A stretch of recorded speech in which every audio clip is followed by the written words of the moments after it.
ఏలూరు జిల్లా రాజుపోతుపల్లి గ్రామానికి చెందిన మరియమ్మ అనే నిరుపేద కుటుంబానికి కామవరపు కోట సహాయ ఫౌండేషన్ ట్రస్ట్ ఆధ్వర్యంలో 25 కేజీల బియ్యం, నిత్యావసర సరుకులు, కూరగాయలు అందజేయడం జరిగింది.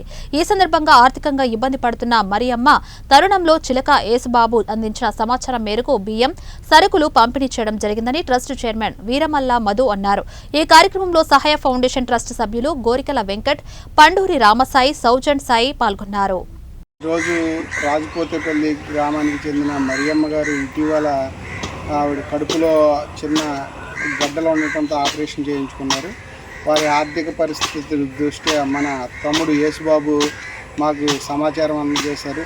మా సహాయ ఫౌండేషన్ ట్రస్ట్ వారి ఆధ్వర్యంలో వారికి ఏదో చిరు సహాయంగా బియ్యం అలాగే నిత్యావసర సరుకులు అందజేయడం జరిగింది. అలాగే దాతలు ఇంకా ఎవరైనా ఉంటే వారు పేదరికంలో ఉన్నారు, వారికి మన వంతు సహాయ సహకారాలు అందజేసి ఆవిడ కోలుకునే వరకు కూడా మనం సహకరించాలని కోరుతున్నాం. అలాగే ఆ భగవంతుడు ఆమె త్వరగా కోలుకునేలాగా చేయాలని ఆ భగవంతుడిని వేడుకుంటున్నాం. Thank you. మీ సహాయ ఫౌండేషన్ ట్రస్ట్ కామవరపు కోట.